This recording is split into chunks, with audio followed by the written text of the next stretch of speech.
Truman asked if God could merely be a function of the brain. And I'm presuming from the question that this person believes that if you can show God belief comes from the brain, then therefore there is no God, or it's not rational to believe in Him.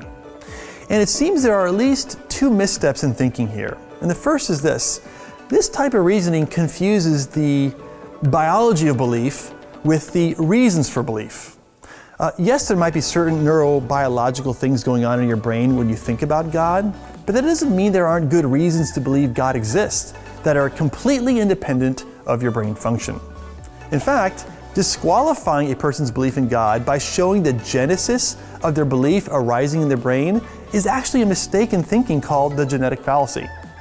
This fallacious reasoning occurs when you fail to assess a claim on its merit, but instead assess it on the origin of the claim. For example, if a German student learned 2 + 2 = 4 from a Nazi math teacher, you can't mark his math wrong just because the origin of his addition problem came from a Nazi. You would have to evaluate his addition on its own merits. And in the same way, whether God exists or not has nothing to do with whether belief in God originates from the brain. It has everything to do with whether there are good reasons to believe He exists or not. And of course, I believe there are many good reasons to believe He exists, although they go beyond the point of this question. But here's the second problem.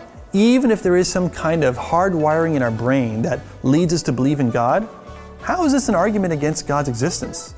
If anything, this could be evidence for God, right? I mean, if there's a God and He made us, He could have made us with a biological predisposition to believe in Him.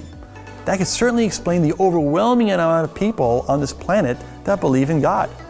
So brain function that leads people to believe in God would make perfect sense if there was a God who made us.